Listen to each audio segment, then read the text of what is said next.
Moj životni vek je vezan za ovaj kraj. Iako sam Užičan, ali ja se smatram kao ortodoksnim Rudničanom. Kada sam došao iz Užica, dolazim na Rudnik i počinjem da radim kao nastavnik fizičkog vaspitanja sa gimnazijom.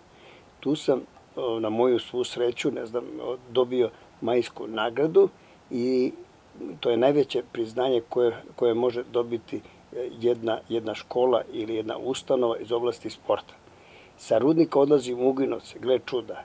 Uginovce, odakle sam kao 7-godišnji klinac krenuo u Beograd da se zaposlim ili u Užice, zavisno od toga u kom će pravcu Ćira da ide, da li za Beograd ili dolazim u Uginovce i počnem ponovo da radim kao nastavnik fizičkog opet sa diplomom svršenog gimnazijalca, gde upisujem fakultet za fizičko vaspitanje i završavam ga u rekordnom roku i to vanredno za 2 godine, a to obično kažem i 21 dan.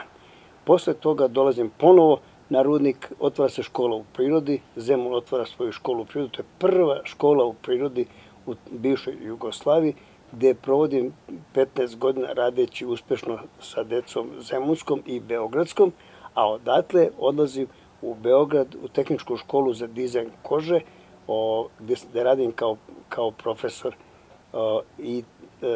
Interesantno je da sam prvu godinu svoga rada dobio sam 25. majsku nagradu iz oblasti sporta i u isto vreme 1962. godine proglašen sam najuspešnijim profesorom fizičkog vaspitanja u Beogradu.